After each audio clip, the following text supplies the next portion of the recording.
saja bahwa hidup manusia itu tidak luput dari dosa. Hidup manusia itu tidak abadi. Hidup manusia itu tidak kekal. Hidup manusia itu hanya sementara saja di dunia ini.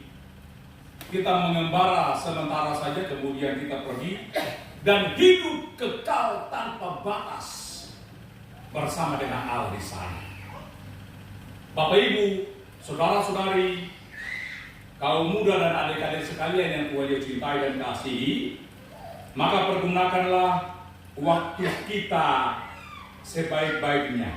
Jika kita masih sehat, jika kita masih kuat, kita masih merasa bahwa saya ini punya tenaga masih kuat, saya masih muda dan sebagainya macamnya, ternyata Tuhan masih sabar dengan kita.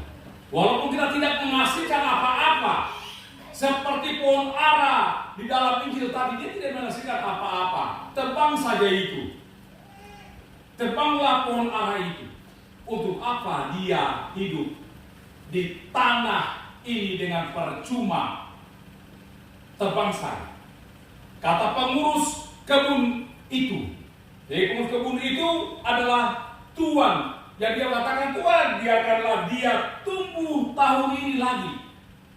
Tuhan kasih kesempatan 1 tahun lagi. Aku akan mencangkul. Kemudian memberikan pupuk. Mungkin tahun depan dia bisa berbuah. Tetapi kalau tahun depan tidak berbuah, tebanglah dia. Dalam Injil Lukas hari ini, Allah menganggap orang-orang Yahudi sebagai pohon ara.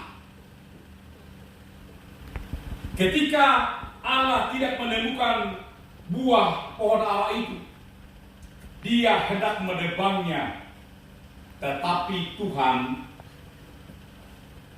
Yesus sebagai pengurus kebun anggur itu memohon kepada Bapa supaya apa?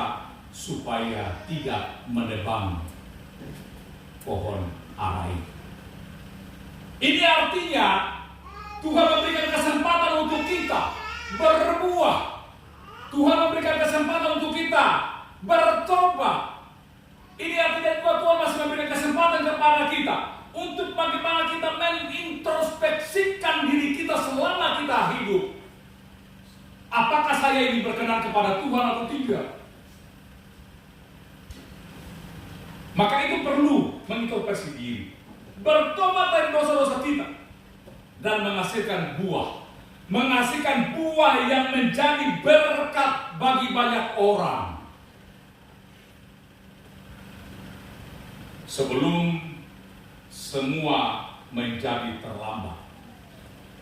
Ketika Tuhan datang yang kedua kali, kita tidak bisa mengatakan, Tuhan, masih bisakah luangkan waktu sedikit lagi untuk saya? Karena saya belum sempat bertobat. Tuhan, apa masih bisa tambahkan waktu sedikit lagi untuk saya kah?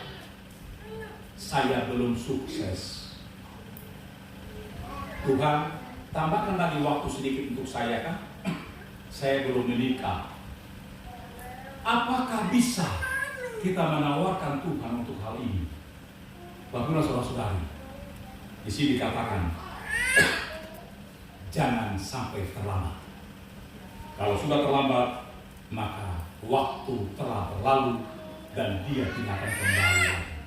Bapak saudara-saudari, di penghujung pemenuhan ini, Injil hari ini mengajak kita menerima tantangan dan menghasilkan berkat dan semakin berbuah dan bermakna bagi diri kita sendiri dan bermakna bagi orang lain. Tuhan akan tetap